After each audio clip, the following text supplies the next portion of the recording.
Ça veut dire que les émotions de vos pairs, de vos collaborateurs, de vos conjoints, de vos amis, des membres de votre famille, viennent de leur système de pensée et ne viennent pas de vos actions. Vos actions en vous, vos actions chez vous, ont provoqué un jugement de leur part, une opinion, et c'est cette opinion qui génère une émotion dans leur corps. Hey, bienvenue dans le podcast Être audacieuse. Je suis Tiffany, coach de vie pour les femmes indépendantes et entrepreneurs. Je partage avec vous des outils pour vivre pleinement votre vie, vos choix, tout en gérant votre esprit et en vivant vos émotions. Allez, on embarque ? Bonjour et bienvenue dans ce nouvel épisode. Je suis ravie de vous retrouver aujourd'hui. Pour les personnes, d'ailleurs, j'en parle jamais, mais il y a peut-être une personne qui arrive pour la toute première fois dans mon podcast, donc bienvenue. Et si c'est le cas, je vous invite toujours à reprendre les premiers épisodes où je traite des sujets beaucoup plus de base pour essayer de comprendre de quoi je parle. Notamment aujourd'hui, on va parler toujours dans le registre émotionnel, mais on va plutôt parler des émotions des autres. Et c'est pas quelque chose que j'ai abordé jusqu'à maintenant, et pourtant c'est une question qui revient très souvent, parce qu'on a tendance à s'approprier d'une, les émotions des autres, et de deux, on croit aussi qu'on peut gérer les émotions des autres. Alors déjà, c'est une énorme erreur, parce qu'on a déjà du mal à gérer nos propres émotions. Donc quand on y réfléchit vraiment à cette idée où on essaye de gérer les émotions des autres, finalement on finit à essayer de contrôler tout ce qui se passe à l'extérieur de nous pour pouvoir nous sentir bien. Parce que les émotions, et c'est là où je vous invite à aller voir mes épisodes précédents, je vous explique toujours que nos émotions viennent de nos pensées, viennent de notre système de croyances, de schémas automatiques qu'on a mis dans notre cerveau. Donc, quand nous sentons une émotion et qu'on pense que ça vient de l'autre, c'est seulement qu'on a eu une pensée, on a eu un jugement par rapport à l'action d'une autre personne. Et c'est exactement pareil de l'autre côté. Ça veut dire que les émotions de vos pairs, de vos collaborateurs, de vos conjoints, de vos amis, des membres de votre famille, viennent de leur système de pensée et ne viennent pas de vos actions. Vos actions en vous, vos actions chez vous, ont provoqué un jugement de leur part, une opinion, et c'est cette opinion qui génère une émotion dans leur corps. Donc on a cette tendance à dire « il m'a énervé »,« il m'a déçu »,« tu m'as rendu triste », et d'ailleurs on dit très souvent ça aux enfants aussi. Mais non, il m'a pas énervé, c'est juste que moi j'ai une pensée qui est « il ne devrait pas faire telle ou telle chose, il devrait savoir, il devrait mieux faire, il aurait dû comprendre », et c'est ça qui a provoqué mon émotion. Donc pourquoi je parle de ça aujourd'hui ? Parce que je vois pas mal de conflits, on va dire relationnels, où finalement il y a tout qui se mélange. Et je pense qu'une des premières choses clés, quand on veut parler, on va dire, que ce soit de relations saines, d'intelligence sociale, nommez-le comme vous voulez, je pense qu'une des premières bases, et c'est ça que je vais vous parler de plusieurs clés à mon sens, dans l'intelligence sociale, disons, une des premières, c'est s'observer. Observer même avec neutralité. Donc c'est un sujet que j'ai déjà abordé dans l'épisode numéro 2, Curiosité de soi, et où je vous explique quelque part qu'on ne change que ce qu'on connaît, voilà l'idée générale, et c'est un peu cette même idée dont je veux parler aujourd'hui. Devenir un observateur neutre permet d'une part reconnaître et reprendre responsabilité de ses émotions, ça veut dire reconnaître les pensées qu'on a par rapport aux actions des autres, mais ça permet aussi de reconnaître ou avoir de l'empathie dans le sens que l'autre personne a internement le même mécanisme. Ça veut dire que on va pas forcément comprendre l'émotion de l'autre, mais on peut reconnaître que l'autre a une émotion par rapport à une pensée qu'il a eue, et cette pensée vient de son système de croyances, et son système de croyances vient par rapport aux expériences qu'il a vécues, par rapport à sa culture, par rapport à son environnement.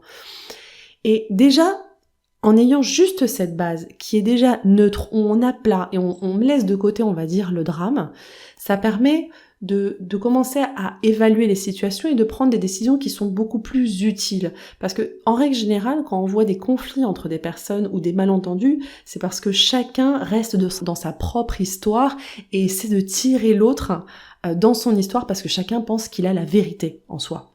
Et donc, moi, ce que je vous invite à réfléchir sur l'idée, c'est que, en réalité, nous avons tous notre vérité et elle est valide. Parce que notre vérité vient de notre histoire, de notre environnement. Donc ce qu'on pense a été vraiment construit par rapport à tous nos parcours qu'on a eus depuis qu'on est né quelque part. Et je pense qu'on prend très peu en considération, on va dire, le système de croyance et l'environnement culturel d'où il vient. Et quand on travaille d'ailleurs, en l'occurrence, donc moi je suis une personne qui a beaucoup voyagé et qui travaille, alors je vous en parle souvent, je travaille dans 3 langues, mais je parle en 3 langues parce que je travaille avec plusieurs territoires. Et je me suis rendu compte, et notamment c'était très flagrant quand j'ai étudié ma formation de coaching aux États-Unis, que leur histoire, et même si j'avais vécu là-bas, je n'avais jamais compris, on va dire, ou je n'avais jamais pris connaissance des différences culturelles, des différences même d'influence, on va dire même religieuse, on va dire, et de différentes religions par rapport à leur histoire. Et quand on reconnaît ça, on peut faire pause aussi pour ne pas interpréter, on va dire, automatiquement et ne pas aller trop vite finalement dans ses jugements et dans le fait de générer des émotions qui ne seraient pas vraiment utiles pour échanger ou pour trouver des terrains d'entente. Donc, on est toujours dans ce point numéro 1 clé, on va dire, dans la relation avec les émotions des autres. Donc la première, c'est vraiment observer les systèmes de croyances et l'environnement culturel de nos pairs, le vôtre aussi, et le valider en soi. Parce qu'une des grosses erreurs, c'est qu'on pense que, comme je vous disais, qu'on peut contrôler les émotions des autres. Mais on n'a aucun contrôle des émotions des autres. Et certains, à ce moment-là, vont me dire, oui, mais alors, où est l'empathie à ce moment-là, quoi? Non, parce que si on n'a aucun contrôle sur les émotions des autres, et si ça veut dire que quand on n'a aucun contrôle des émotions des autres et qu'on reconnaît que ça découle de leur système de pensée et de croyance, ça veut dire qu'on est chacun aussi responsable de nos émotions. Et l'empathie là-dedans. L'empathie, ça veut pas dire gérer ou prendre responsabilité des émotions des autres. L'empathie, c'est reconnaître, comprendre, on va dire dans un sens où je comprends que l'autre est en train de vivre une émotion par rapport à son histoire. On peut essayer, oui, de se placer à sa place dans le sens que si à moi ça m'arriverait, je peux comprendre ce qu'il ressent, ça ne veut pas dire que vous êtes dans ses souliers et que vous êtes en train de ressentir l'émotion que la personne ressent. Donc je pense que c'est hyper important de faire cette distinction quand on parle de comprendre les émotions des autres. Vous ne comprendrez jamais à 100% les émotions des autres parce que même dans une situation similaire, vous êtes 2 personnes différentes. Et c'est valide aussi quand même on est dans une fratrie. Donc moi j'ai un grand frère, on a eu une histoire on va dire très similaire, mais notre interprétation de notre histoire est complètement unique et singulière.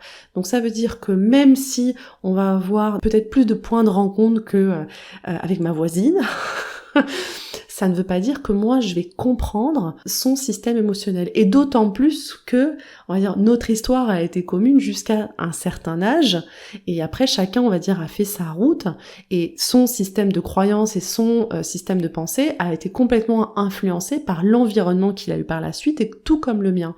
Donc on revient toujours à cette idée que on ne ressent pas les émotions des autres. On peut avoir de l'empathie en essayant de transposer la situation à la nôtre, en se disant je peux comprendre qu'il est telle ou telle émotion, ou tout simplement je peux comprendre qu'il est une émotion.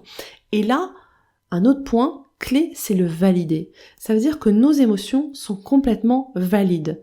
Personne ne peut juger votre émotion comme quelque chose qui n'est pas utile, ou même, je vous dirais, disproportionné. Parce que parfois, certaines personnes aussi ont des réactions complètement disproportionnées, on va dire, entre guillemets, je suis en train de mettre, mais vous ne voyez pas, par rapport à certaines situations. Oui, mais ça vient par rapport à leur vécu, ça vient par rapport à leur registre corporel aussi automatique.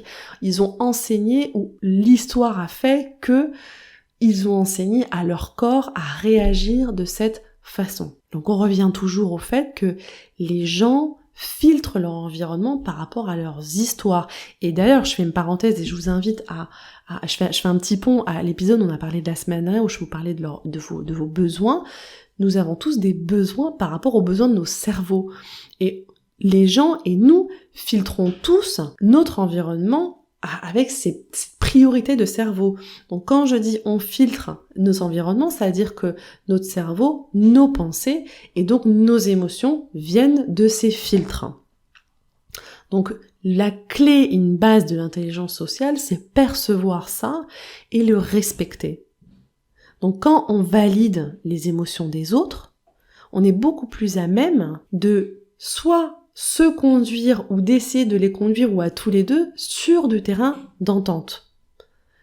Parce que quand on reconnaît où chacun est placé, on va dire, c'est là où on peut plutôt travailler pour dire ok, mais là il faut qu'on avance, il faut qu'on trouve une solution beaucoup plus résolutive, on va dire, et que ce soit personnel ou professionnel. Alors comment on peut se rejoindre sur des points d'entente? Donc ça veut dire je récapépète. 1, on s'observe avec neutralité. 2, on reprend responsabilité de ses émotions, des vôtres, et vous redonnez la responsabilité des émotions aux autres aussi, et vous les validez. Puis, on peut tester des terrains, on va dire, d'entente résolutif. Donc l'indépendance émotionnelle avec les autres, on parle d'émotions qui viennent de leur pensée, de leur système de croyance qui est lié à leur environnement culturel et de leur priorité de cerveau, que ce soit une priorité plutôt de vision, d'objectif, que ce soit plutôt une priorité de besoin de survie ou une priorité plutôt de confort ou de plaisir.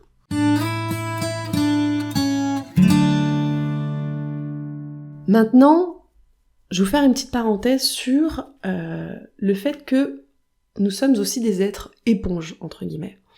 Ça veut dire que ça peut arriver, et je pense qu'on a tous expérimenté ça, être dans une situation où il y a un cadre peut-être de stress, que ce soit chez vous ou que ce soit dans un cadre professionnel, dans un cadre amical, et tout d'un coup, vous qui allez hyper bien, vous avez absorbé cette énergie et vous vous sentez soit mal à l'aise ou soit vous ressortez d'une pièce et tout d'un coup vous êtes chargé d'une émotion que vous avez l'impression qu'il ne vous appartient pas. Donc, ça rentre complètement déjà en contradiction quand je vous dis, a priori, non, à la première vue, quand je vous dis les émotions viennent de vos pensées, donc nous sommes chacun responsables de nos émotions. Alors pourquoi dans certains cas, on rentre dans une pièce, par exemple une réunion familiale, et il y a des conflits entre certaines personnes, et on s'est chargé, on va dire, d'énergie négative, entre guillemets, quand on dit ça. Eh bien, la neuroscience montre que nous avons des neurones miroirs. Et ces neurones miroirs ont un objectif finalement d'imitation. C'est un phénomène, on va dire, de contagion émotionnelle qui passe à travers l'imitation, et c'est pour ça qu'on a souvent des effets de groupe et des effets de masse. Et quand on pense à ces fonctions, et on revient au système nerveux autonome qui fonctionne tout seul sans notre intervention, entre guillemets, il a complètement une fonction de survie. Parce que si on revient à l'époque primitive, pour qu'il y ait une cohésion de groupe, pour qu'on n'ait pas tous à se consulter et à parler, il faut qu'on puisse capter quelle est l'énergie et le besoin du moment, par exemple si on doit tous réagir très vite, ou même pour qu'il y ait une cohésion, pour par exemple favoriser la reproduction, par exemple.